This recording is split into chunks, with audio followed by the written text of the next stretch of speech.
What's up, people? Okay, let's read that. What's up, people? Welcome to the People Mover podcast. Today, I'm here with a very, very special guest. Go ahead and tell the people who you are and what you do. Okay, I'm Venus of Detroit, well, aka Jasmine. But I'm a writer, I'm a content creator, and a designer. Okay, yay. Welcome to the podcast. What side are you on? Where do you stay? I stay near the east side now, but I'm originally west side, so. Really? Yes. Okay, when did you kind of transition? I would say after high school, me and my family, we moved further east because we were living downtown, and downtown started going up.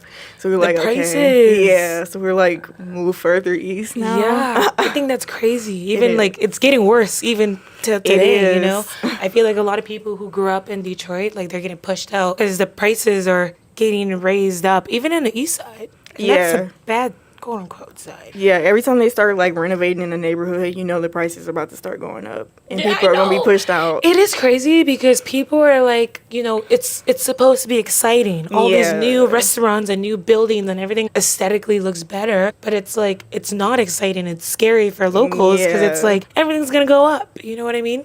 Because that's when things are about to be unaffordable. They want you to move so they can have those spaces and make it into whatever they want. Yeah, no, it's kind of fucked when you think about it. I was gonna ask, you were born and raised here? Yeah, I'm born and raised in Detroit. What do you think your favorite thing about being here is? I would say definitely the Black culture. Yes, Detroit has so much rich Black culture and Black history here, and it's you're always finding out something new about Detroit. The underground railroad parts are in here. You have the Motown. Records was here, Black Bottom. It's so much stuff here. There's so much stuff here, I think. And it is very Black. Detroit is Black as fuck. And that's the biggest thing when I moved here. From Texas, I was this city is very Black shit. Very. I actually like your answer. I love your answer. I was gonna vent a little bit because I was when I ask people what their favorite thing about the city is and they say the people, I'm no, I need something more concrete. Yeah. I think the people, you can hear that New Yorkers say the people and people from LA say the people sometimes. People from Barbados say the people sometimes. And everyone says the people, but I'm people is so finicky because you can meet someone and they're rude as fuck and that still doesn't determine why someone should come here or not. I mean, it does, but it's complicated. I'm I like concrete answers. Descriptions and experiences and stuff. So I feel every city offers a different type of community and people style. So and it's very vague and that's very relatable across the board, but we are unique. This Belle Isle is unique. That's one of my favorite things here. The Black culture, the food culture, I think it's so diverse. We have Mexican food, we have Middle Eastern food, we have Filipino food and soul food and Coney Islands. So it's everything is so diverse here, but I really like your answer. I think Detroit is really cool. So I just really hope it doesn't push the locals out, basically. I feel people are still trying to keep educating the community about what's happening and making sure that we still keep ourselves here and not get pushed out completely. Because I noticed they are pushing people out, but they're also keeping the culture that other people created, which I think is appropriating. No, I agree. And that's a bigger conversation, which we can talk about. We can make a whole episode. We can make a whole episode off of that alone. An icebreaker question was what you think about the scooter people. Because even on the island, I see a lot of scooters. When it first came out, everyone was what's going on? And I'm what do you think about the scooters, the Lime scooters? I feel people need to have scooter courtesy. Those scooters are super fast, but they'll zoom past you on the sidewalk. They're willing to run you over to get through. And then in my apartment complex, you'll see people just leaving the scooters just kicked over and knocked over, and it's okay, you could at least try to put that back somewhere. We're near stations. I feel people need to be more considerate with the scooters. I do agree. I think people say a lot of stuff about even cyclers, bicyclers. God bless them. God bless them. But a lot of people are you don't own the road. Get out the way. XYZ. I think the same thing with people who are scooting and anyone who's not in a car. Stay in your lane. We're driving a machine that's greater than you. They take up so much space. Yeah, literally. You're risking your life as well. I think they're fun. You've been on them. No, that's too fast for me. Really? I'm not that adventurous. Oh my God. I don't mind it if it's like the Quinder cut. No, I can't. Still no. I don't like. I'm not a daredevil. I don't do stuff like that. That I scares love my me. life. Yeah. I value my life, please. I don't want to be around this. Okay, so I was going to ask you about something I've been seeing circulating online recently. You know, we're in August, but, you know, it's like, I don't know, it's a little bit of like a, more of like an LGBT question. I don't know if it's too much to ask, like, are you queer? Yeah. Okay, you're on that, because I'm like, there's a whole spectrum of it. I just want to put this out there. There's no right or wrong answer. I think when I have interviews, like people are like, this is wrong, this is right. I more so want to know people's thought processes and like feelings and whatever of it. If a woman's like, oh, I don't want to date a bisexual man, is that like being homophobic, you would say? Or is that just a preference? Or how would you define that? I feel like, yeah, you could say it's a preference, but it's still like rooted in like some prejudice. Like there's a specific reason why you don't want to date somebody that's bisexual. Okay. Because I always give the scenario of like dating a man and, you know, you guys get along or not get along and you end things. And then if you see him out in the future with someone who's like if he's dating another man after you might feel a little strange about it. Like how are you aware like it's not rooted in some sort of phobia? I think it's like people not understanding there's something that's different from them. Like if you're a straight person, I don't know why sometimes they treat like bisexual, lesbian, gay, it's like it's some type of different species. So they treat it like it's just unusual. They can't understand how it works. I think that's why. Then it's also like a lot of like misinformation that's spreaded. Like people are always saying like, oh, well, bisexual men have a higher rate of STIs and they can infect women and things like that.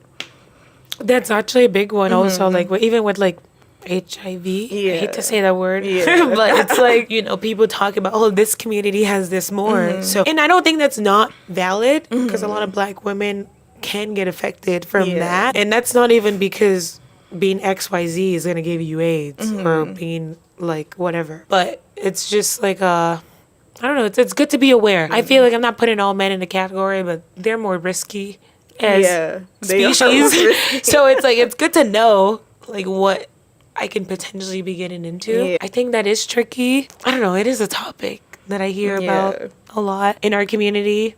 But so if you don't like bisexual men, you need to basically question why. Get to the root of what the issue is. That's how I feel, because I feel like it's a reason for everything. If you say you don't want to date somebody, there's a reason why you don't want to date them.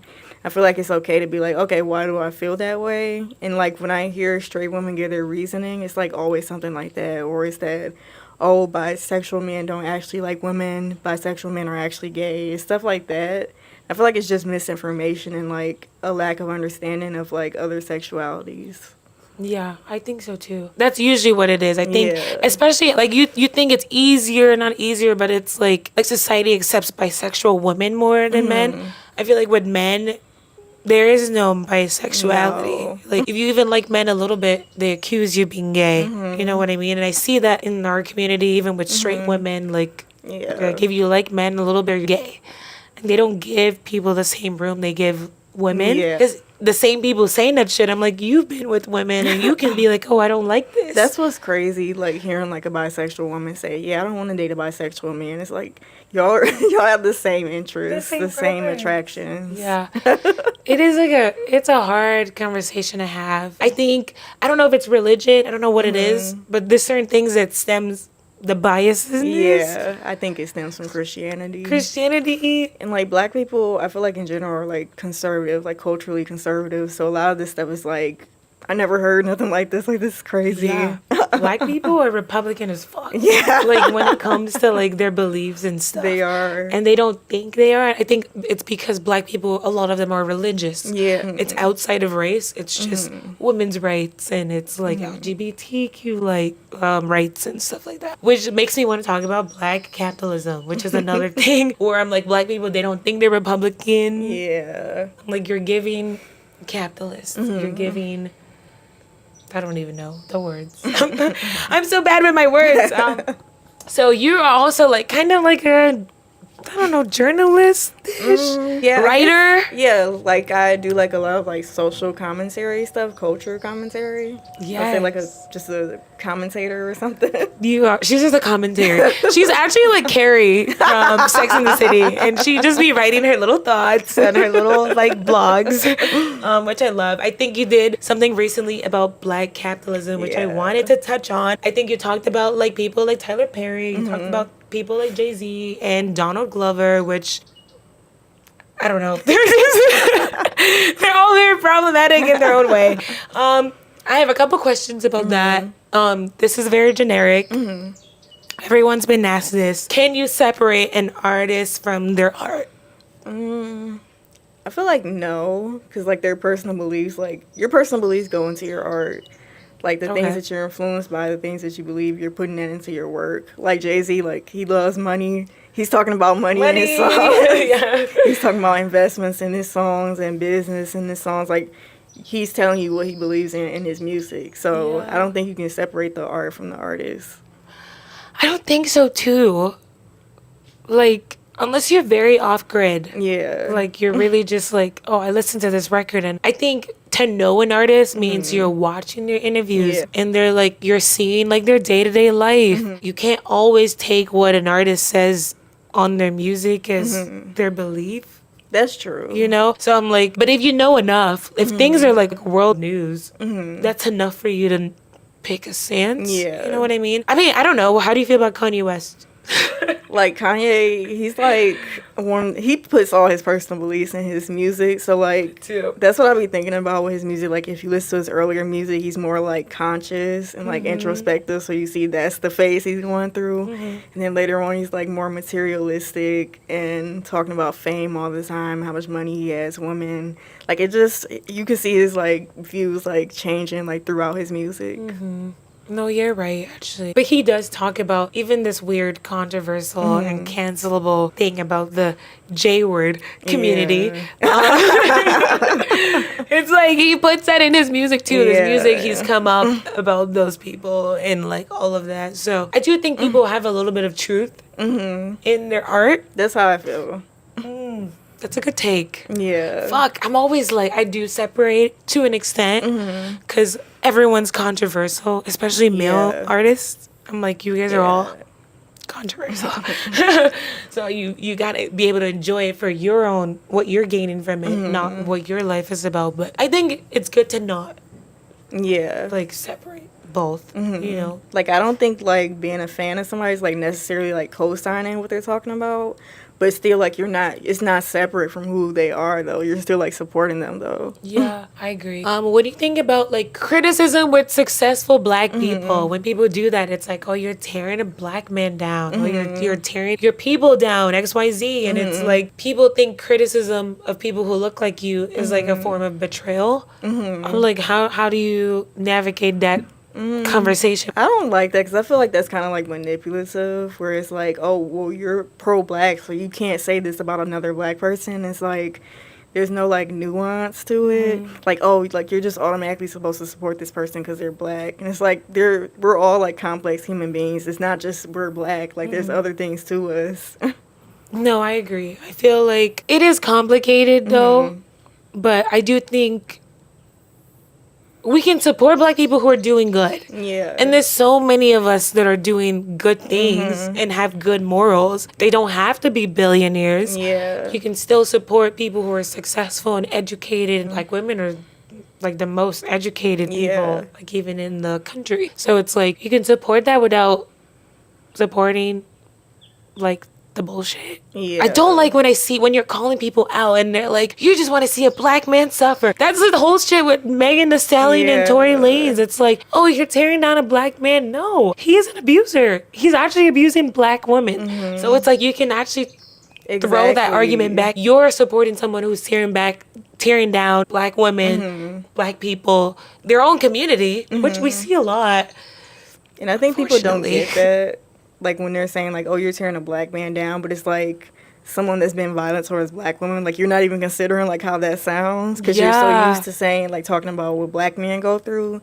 You're not used to specifically talking about what Black women go through. Like now that's like a newer conversation. Yeah, we didn't talk about that in the past, but now people are starting to hear about it more, and I feel like they're still doing like that manipulative thing, like, no, well, you can't say that because that's a black person. You have to be pro-black, and that's kind of like a way to just, okay, shut up. You don't say anything else. And I don't think that's right. No. I think even when I see people who don't look like us doing the same thing, even in the state of the world, I don't think that's right. I'm like, you should be able to call out people regardless. We don't want more cults. Yeah. There's more than enough cults.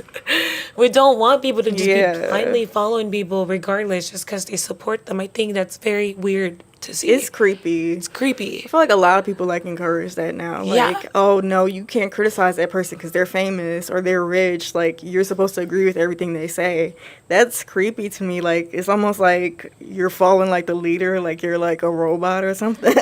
Cult. Like, quite literally. And it's like, this person has so, like, and I see that with MAGA people, to be honest, and I'm like, they don't want to say, oh, this might be wrong, even though I like the guy. And I'm like, that's scary. And that's kind of dangerous also. And individually, it just shows your lack of having your own thinking for yourself. Yeah. You know what I mean? You need somebody else to think for you. Yeah. And it's hypocritical. Because if someone else did the same thing, you would call it out. Yeah. But just because this person's doing it, I don't want to call it out. And it's bullshit. It's like weird. It's like people are like anti like analyzing things. They don't want to analyze or critique anything. Yeah. And it's kind of like, oh, well, if you support something, then you have to just support it fully. And that's not how anything should work. At all. At all. And that's how I think the same way on stuff like that. I know in your article you also talked about Donald Glover, which I do like Atlanta. I like him as a rapper and an artist. And he's changed a lot from his earlier beliefs, even with black culture to now. And not just him, but Tyler, the Creator, even A$AP Rocky. Yeah. And like a lot of, black men, they've changed their viewpoints from like how they were back in the day to now. And they're like kind of evolving in a good way. And I'm like, well, how do you feel? How do you know if something is genuine or if it's just branding? And how do you think we can kind of like let people evolve in our community? It's kind of like, it's tricky because like when you're a celebrity or you're making money off of something, you kind of say what you know other people will go along with or what other people are going to support. And I feel like now we've like become more, I guess, aware of like activism and like things like that and talking about racism, misogyny. So I feel like some people just go along with it because it's like, okay, yeah, that's what everybody else is like. Yeah. And it's like, okay, I know I'm going to like get support if I say this and like just change my views up a little bit. But I can still be thinking a totally different thing like in my private life. So it's more like, are you standing on the same thing even when it's not popular? Yeah. I feel like catering to black people is so popular because, you know, black culture kind of runs pop culture and it kind of runs like what's, you know, trending on the internet. So it makes sense to kind of conform into that when you're realizing that. So I think it's more like, are you still standing on the same message when it doesn't benefit you? Yeah. When it's not popular? That's how and I all feel. that shit. Yeah. Because I feel like maybe like around 2016 when Donald got elected, that's when we started talking more about like women's rights and like pro-blackness. Then like all of a sudden that's when like a lot of celebrities are like, oh yeah, I'm pro-black too, I'm a feminist too. And it's like, okay, are you saying that because you actually think that or because you know it's popular now and that's what the culture is moving towards? Yeah, and I agree with that. I also think sometimes when things are popular, it's beneficial to the community because I think people are not aware. But when you see, that's why quote unquote representation matters, as cliche as that sounds, because when people are liking stuff and when people are all speaking about something, it kind of influences other people. That's true. To like come on and change their mind. So I'm like, there has to be some sort of space for, okay, cool, you might have liked it because it's popular now, but it's more like, is it inspiring you? Yeah, and you've learned, and now it's like, this is my true foundational belief now and my moral belief now, which is not bad. Yeah, because it's like hard because like with a lot of like those type of like the male rappers, like they rebrand, but then like when people bring up like their past, they don't ever like actually address like how they felt in the past. They're just kind of like, oh, just get over it, like move on, like this is old now. And it's kind of like, okay, are you actually like addressing what you said in the past or what you believe? Because it was still like, it was still hateful, it was still wrong. It was still wrong. And yeah, You see that a lot. Some people still get away with BS like that. My final question to kind of wrap up this category was what your opinion of supporting Black people looks like. Like, if it doesn't mean, hey, support every Black successful person, what does it mean, like, to you to support Black people outside of that? I think, like, we should support Black people, but, like, actually still look at it, like, with the critical lens. Like, don't just be like, oh, this person is Black, so I'm just going to follow them and support them. Like, still try to, like, understand what they stand for or what their work means. Like, I think that's what supporting Black people means. It just has to be, like, room for, like, criticism and, like, analyzing things. Constructive criticism and just criticism in general. I think that's something the quote-unquote cults avoid. It's like, you can't say, like, I can't do no wrong. Like, you either support me or take the highway, you know what I mean? And I think that's important. Even in your organization, you should be able to accept critique. But I agree with you. And I agree with just supporting Black people outside of celebrities, like locally, like the Black girl you see on the side of the street, selling things, your local markets, helping your neighbors and your friends. Like, I don't super duper agree on monetizing things. No. I don't think everything needs to be monetized. I don't think so. And I think if you can help it, obviously, because we're in a society where you need to eat too, do what you gotta do. But if you can help it, don't monetize. It's like, hey, if you can give me so I can eat too. But if you can't, I'm still gonna help you. That's my whole thing. I think living in a city, a lot of people monetize the knowledge they have, and they're like, I want to see you win, I want to get you better, but you need to give me like $150 for like an hour session of me just giving you advice. Why isn't that just out there? Like, you know what I mean? I feel like people feel like they have to turn everything into a hustle. I think that's just because it's hard, like, in this society, like, we have to, like, continuously keep making money, and you almost can't afford to, like, do a lot of things for free, even if you wanted to. Because, like, even, like, our time, like, is worth money now. Like, you don't have time to just, like, oh, do something for fun. Like, you have to be making money. No, I agree. I think if and you see that, like, if you say you like something, everyone's like, oh, sell it. How do you do this? And I get it, because money runs society and it's how people survive and live. But at least with your community, if you want to see the Black community grow, you should have a little bit of a difference. I'm not saying you should be completely prejudiced, but help your people, help your own, you know? I don't like when I see people wanting, like, Detroiters wanting other Detroiters to work harder to get to the point they're at. And I'm like, if you work so hard to get there, you should want to make it easier for at least the youth. You know what I mean? So I'm not a fan of that. I feel like people don't value, like, community. But it's because, like, in our culture, like, individualism is, like, the thing to value. It's about yourself, not other people. So they're kind of like, okay, well, if I had to struggle, like, you should have to struggle too. Like, it's not fair that I just give it to you easily. And I'm just handing something over to you. No, I agree. But, you know, we're like people. We need to start handing shit over to each other. Start doing that. Especially your kids and stuff. Like, I see it in the media. Like, oh, I want my kid to work hard for this. Why? Like, you... No, like, I don't want to see my kids struggle.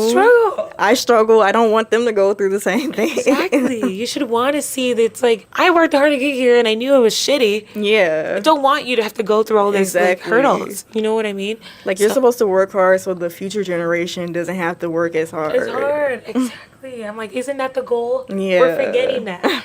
So I think that's what supporting Black people really is to its core. Like, not wanting each other to struggle. And if we can help each other out for free, do it. In this capitalistic society, for free, help each other. You know? It's hard out here. I did want to talk a little bit to lighten it up. All this deep conversations. I wanted to lighten it up a little bit and talk about a little bit of movie and TV. I know we brushed on Tyler Perry. What do you think of Tyler Perry movie? Oh my God. I feel like... What do you think of his movies? He has some good ones. I feel like the only one I've, like, ever, like, been able to get through is A Fall from Grace. Oh, that's a good one. I mean, okay. All of them, like, Diary of a Mad Black Woman. Why did she have to go through all this stuff? Why did I get married even? Like, that's like, there's a little bit of struggle in Unfortunately. That's a lot of his like plot lines. And like when I was writing the Black capitalism thing, I had to sit through some interviews about that. And he's just kind of like, oh, it's like what I saw my mom going through, it's what I saw my aunt going through. And like I said, like some of the stuff he does, like it is earnest. Like he's like, oh, I'm telling the story of my mom and my auntie. But it's like, okay, but everything you like write about Black women doesn't have to be struggle, because it's not all our lives are about. So I feel like you can represent Black women in different types of ways. Like I feel like you can be portraying Black women as like multifaceted. It's not just one thing that we experience in life. And let's bring back fiction. Yeah. I mean, I know we went through this shit, but let's bring back like what we want. What we would have rather seen. And then it's like, it still looks like us. You know what I mean? Yeah. I understand being inspired, but it's like some things don't have to be realistic. Jordan Peele, a lot of his horror films are from dreams. It's like not realistic. You know what I mean? And I'm like, you don't have to go through hardship. Yeah, we all struggled. And that's how people feel about like slave movies. Yeah. It's like, yeah, we went through this shit, but do we want to see it all the time?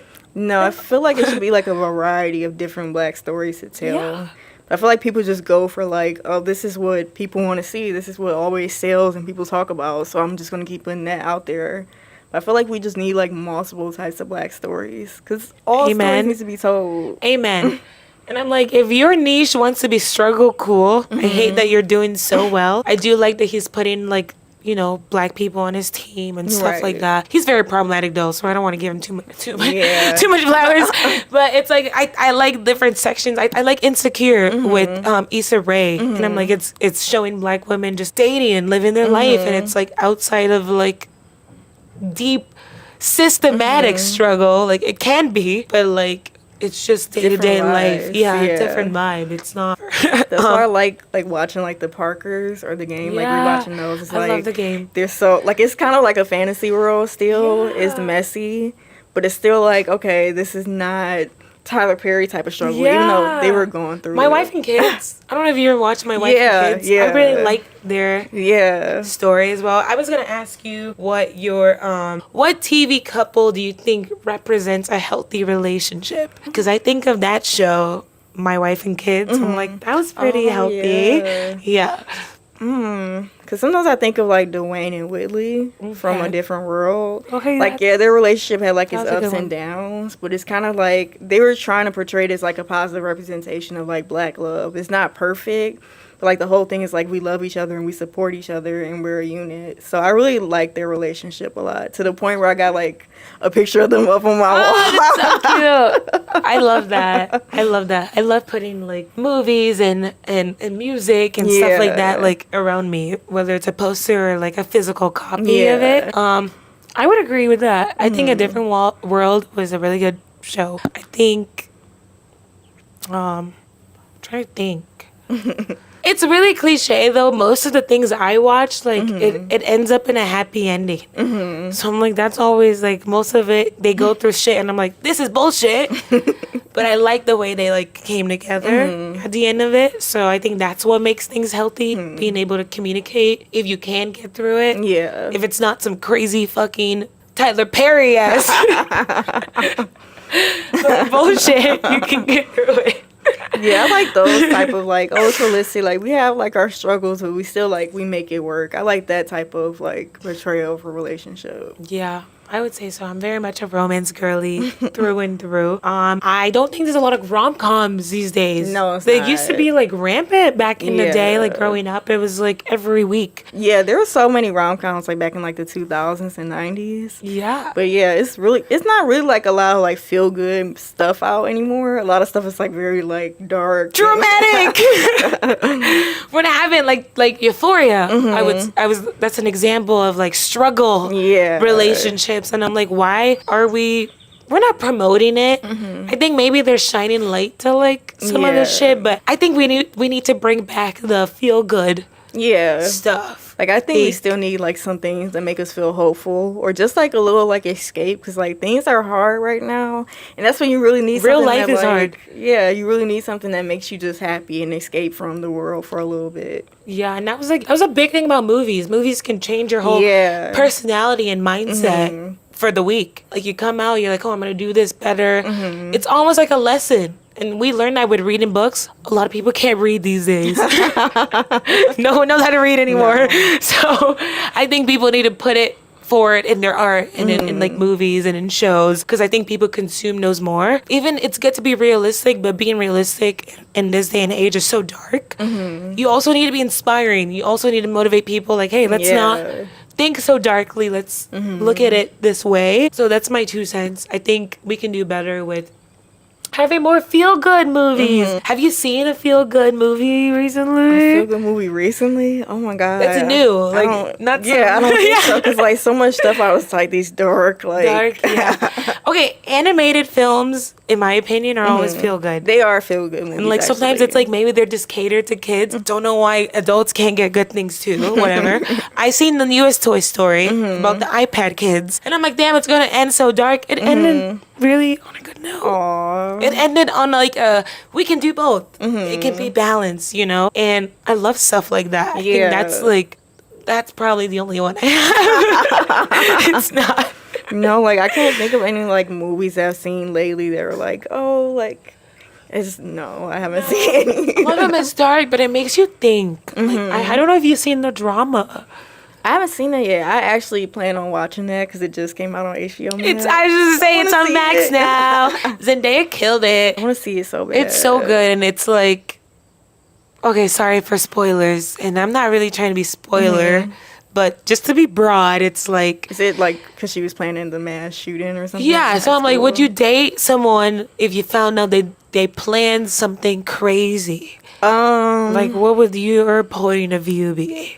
No, I think I would be scared of them, because I'm like, if you were capable of planning that as a kid, like I don't know how you are now as an adult. I feel like some stuff like sticks with you. Like, yeah, you might still be a little violent and capable of doing something. So no, I don't want to be with you. But as a kid, you feel everything intensely sometimes. Yeah, that's true. So that's the only struggle I have is like as a teenager, everything is so extreme. If someone's bullying you, I used to be bullied. It's so easy to be like, fuck this. Not to harm people. I never wanted to harm someone, but it's so consuming at that age, and you don't know how to handle emotions. So one, it depends how old you are, and like how what was your plan? Like how violent was it? How crazy was it? In the movie, it's really crazy, and she's trying to convince the guy, you know, I'm not like this. So I'm like, that's a struggle. I think if I was in a relationship and I found out they were they planned something out, I too would be like, I haven't done it. I can find someone who hasn't done it. You know, you can find someone who's done it and can relate to you more. And you guys may be more compatible. Like, I feel like I want to be more cautious about, like, who I let around me, so. Like, it's normal to be afraid. Yeah. And I'm like, it's too many mass shootings now for me to be like, oh, it's okay. We can look past that. Let's move on. Like, no. This is a serious, rampant, relevant thing that's happening all the time. So, I think it was very well done and executed, but, you know, it did bring up questions about just people, like, whether you're dating seriously or whatever, it's like, you don't know someone. She could have kept that information to herself forever. Yeah. So it just makes you think about, there's just, I don't know, so many nuances. I don't know. Okay, I have a couple more questions because I know we have been yapping for a while. We might have to reverse to rom-coms. Do you think rom-coms help or hurt people's expectations of love? Like, you think the feel-good things are giving you unrealistic expectations? I wouldn't say necessarily, because I feel like you should be able to watch a movie and be like, okay, some like movies are exaggerated. It doesn't represent real life necessarily. I feel like you should be able to say like, yeah, well, life's not going to be like this movie because it's kind of like a fairy tale. I don't know. I think you should just be able to be like separate movies from real life. So not necessarily, I don't think. Yeah. I think so too. I think it helps more than hurts. Yeah. I think if you're getting hurt because you have a beautiful expectation, that's just life. So I don't think that's actually really that bad. But yeah, you should be able to, like, you know, the Grinch from Grinch Stole Christmas, he eats glass and he makes it look yummy as shit. I'm not gonna go eat glass and be like, oh, it tastes yummy because I seen this. Like, let movies exaggerate things. You know what I mean? I think, and that's part of being an adult. If you're an adult, you should just automatically be able to separate things. I understand with kids, but, you know, we want them to believe gullible things like Santa Claus and shit like that. But as an adult, you should know better, know what's real and not, and what you can implement in your life. So I don't like the whole, it's unrealistic expectation. Yeah. Please. Because I feel like you should just be able to be like, oh yeah, like real life relationships aren't necessarily perfect, but it can still be good. And that, like, those movies are supposed to make you like feel hopeful and happy. So I think they do their job anyways. Amen. I love a good rom-com.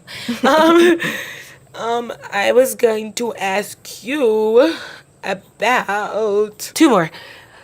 Sex and the City and society's standards of men and women enjoying sex and talking about sex. One of my favorite shows is Sex and the City. Yes. And they are very progressive in the sense of they're all women and they are talking about their sexual experiences, which I don't know how it was perceived when it first came out because we're younger. But one, like, you know, you like that show. I love that show. I love that show. And what do you feel about, like, how do you feel about, sorry, let me get this question right. How do you feel about society standards with men and women when it comes to enjoying and talking about sex? Do you think it's getting better? Do you think it's still terrible? I think we're just getting, like, to the point where, like, people are not learning necessarily, but people are telling you, like, yeah, women are supposed to enjoy sex too, and we can talk about sex. Like, they're starting to get pushback and challenged. So I think that's a good thing. Because it's crazy, like, some, like, people, even other women don't think of sex as, like, something for women to enjoy. Exactly. And they literally act like you're a terrible person or a terrible woman because you're talking about sex so openly and you love it and you're not just doing it to please somebody or because you're in a relationship. Yeah, it is kind of crazy. I think people still slander. And I feel like I see that a lot with the rappers. Like, the female rappers and the girl rappers who are coming out these days, they are talking about sex. And then that's what people slander them the most about. But I didn't see this much slander when we're listening to Lil Wayne and Flo Rida and all the rappers who are almost always talking about sex in their music, you know? So I'm like, we are getting progressive, but there's still a little bit of pushback with women enjoying and talking about sex. Yeah.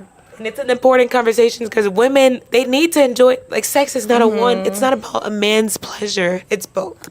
Ooh. Yeah. So, like, even shows like Sex and the City, I think it shows that, oh, women, we like to do stuff like that. Yeah. It actually, like, makes it normal in even their lifestyle. And that's one of the reasons I like it. Because if you're a normal person and you're dating in this day and age, you're going through the same shit. Yeah, that's what I love about that show. Like, even though it came out like 20 years ago, like, a lot of these conversations we're still having now. Yeah. I was like, that's why I'm like, every woman, like, should watch that show at least once. And it is timeless. I feel like they're in their 30s. Yeah. And I feel like people in their 20s are experiencing the same thing. I think that's just dating through and through. You know what I mean? And, like, it is a very complicated thing to find your life partner. Some of us are lover girls and boys, and we want to find that. So yeah, I think part of finding that is being open to the conversation around sex and sexuality and all of the above and all of that. But, you know, I do like our generation the most and how open we are. We do have these conversations, but you also see a lot of people, like, let people do what they want. Yeah, that's what I like. We love this and that. Yeah, exactly. So I'm like, I love that stuff. Yeah, because you know, you feel like less shame around it when other people are having that same conversation now. Yeah, a good amount of people are. So it kind of supports you. Yeah, because we kind of treat it like women having sex or enjoying it. It's like it's a secret thing you keep to yourself. Like, it's okay to talk about sex. It's not like a shameful thing or like something that you have to hide. Because it's like a natural part of life and natural pleasure. Amen. So why not talk about it more? Why not just talk about it? It's casual conversation. One of my favorite things to just yap about with my girlfriends. So I do love that show. But yeah, I think this place is so cool. I'm gonna like do a little like show of the bridge. Where can the people find you? I'm on Instagram, Twitter, and TikTok as Venus of Detroit. I still have a YouTube too, but it's not updated. So, also on Substack is Venus of Detroit too. So, yes, that's where you can read our articles. Yeah, you know, that's where I've been reading about the Black capitalism and like even your personal experiences with things that have happened in the city, good and bad. Yeah, you know, you've written about it. So I think definitely check that out. You can find me everywhere on the People Mover Pod, on everything. Or you can find me at Belle Isle on a casual day. I will be in this bitch. And this isn't the last you're gonna see of Venus, hopefully. No. I want to do more of those segments this summer, so there's a lot more to talk about. Damn, my voice. Yeah. I'm like, I'm gonna do a little show and tell of the bee. It's so Say hi. How cool. Ooh. I love everybody's messages on the wall. I know everyone has their little messages. Don't wanna. Oh, let me take a video. So cool. Not the The graffiti beach. Okay.